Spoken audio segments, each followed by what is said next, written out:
অজমকৃত শয়তানের কবল থেকে আল্লাহ তাআলার কাছে আশ্রয় চাচ্ছি। সম্মানিত দর্শকবৃন্দ, আপনাদের সকলকে জানাই সালামু আলাইকুম। কোরআনের উপর জাকির নায়েকের ভয়ানক মিথ্যাচার। জাকির নায়েক সাহেব নিজস্ব তার ফলসফা এবং তার ধার করা যে মিথ্যা যা তিনি প্রসার করে যাচ্ছেন, তার ভিতরে একটি কথা হলো যে তিনি বলছেন কোরআনের বয়স 1400 বছর থেকে কোরআন জগতে এসেছে। অন্যান্য যত মুসলমান সুন্নি, মুসলমান শিয়া, মুসলমান সালাফিদের যে সমস্ত প্রচারকেরা রয়েছেন, তারা যেভাবে বলছেন ঠিক সেইভাবেই নতুন আঙ্গিকে জাকির নায়েক সাহেব বলছেন এই কোরআন 1400 বছর থেকে এসেছে। আদৌ কি আমরা একটু কোরআনের কাছে জিজ্ঞেস করেছি আসলে কোরআন তোমার বয়স কত? আসুন কোরআনের কাছে জিজ্ঞেস করি, জাকির নায়েকের কাছে না।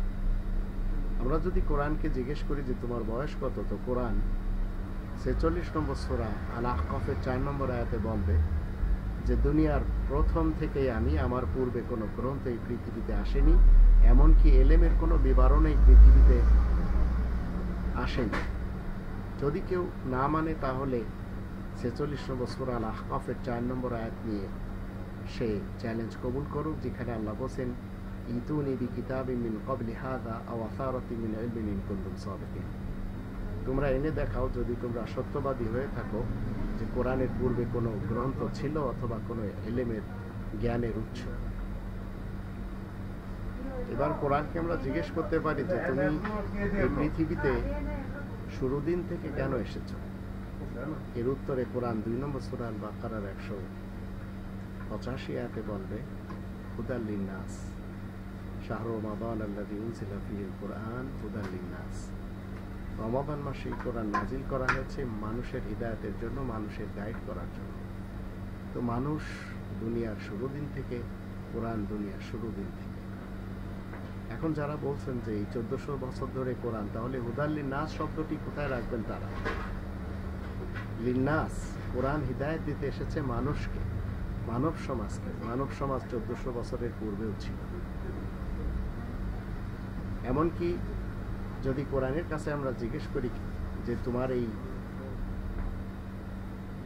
পৃথিবীতে আসার উদ্দেশ্য কি শুধু মুসলমান সমাজ, মুসলমান শিয়া, মুসলমান সুন্নি এবং মুসলমান সালাফি সমাজ, কোরআন বলবে 81 নম্বর সূরা তাকবীর এর 27 নম্বর আয়াতে ইন হুয়া ইল্লা যিকরুল লিল আলামিন, এটি জাহানবাসীদের জন্য উপদেশের গ্রন্থ।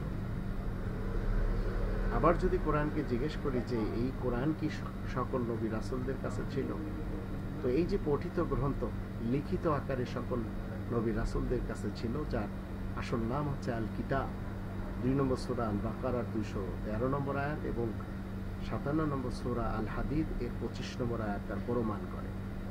এখন সত্য কথা হলো রাসূলদের প্রতি এই কোরআন নাজিল হয়েছে, কোরআন রাসূলদের পূর্বে ছিল। তাই কোরআনের যদি আমরা 17 নম্বর সূরা বানী ইসরাইলের 82 নম্বর আয়াত দেখি, সেখানে বলা হচ্ছে অনুনাজ্জিলু মিনাল কোরআন, আর আমি কোরআন থেকে নাজিল করি, মা হুয়া শিফাউ ওয়া রাহমাতুল লিল মুমিনিন ওয়া লা ইয়াজিদু যালিমিনা ইল্লা খাসারা। তো কোরআনের উপরে এই যে ভয়ানক মিথ্যাচার, নায়েক সহ আরো অনেকের, এগুলি আমরা যারা মুসলিম আমরা জেনে গেছি যে তারা ষড়যন্ত্র করে যাচ্ছে। এমনকি জাকির নায়েক সাহেব তো কোরআনের উপরে বিশেষ এক আমেরিকান ব্যক্তিকে নিয়ে একটি নাটক করেছেন। সেই নাটকটির নাম হলো কোরআনের 20টি ভুল ছিল, সেই ভুলগুলি শুধরে দিয়েছেন জাকির নায়েক।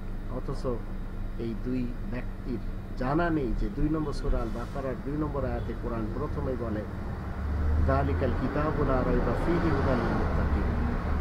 এটি এমন একটি গ্রন্থ লিখিত আকারে যার ভিতরে কিঞ্চিত সন্দেহ নেই। সন্দেহমুক্ত গ্রন্থ নিয়ে যারা এই পৃথিবীতে প্রচার করে যাচ্ছেন যে এর ভিতরে ভুল থাকতে পারে অথবা ভুল রয়েছে, তাদের চিন্তা করার দরকার। এবং তাদের যারা ভক্ত রয়েছেন, যারা বাড়িয়ে চড়িয়ে এইসব কথাগুলি প্রসার করছেন, তাদের আসল উদ্দেশ্য কি সেটি অন্তত আমি মুসলিম হিসেবে জানি না।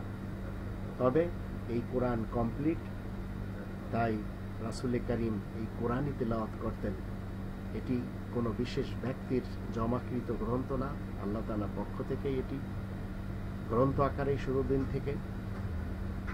তাই রাসূল 27 নম্বর সূরা আন-নামলের 92 নম্বর আয়াতে বলে দিচ্ছেন, ওয়া নাতলু আল কোরআন, আর আমি তো এই কোরআন তিলাওয়াত করি। আসুন আমরা সবাই মিথ্যা যে সমস্ত কথা কোরআনের ব্যাপারে প্রচার প্রসার হয় সেগুলি ছেড়ে সত্য মতবাদ নিয়ে বসবাস করি।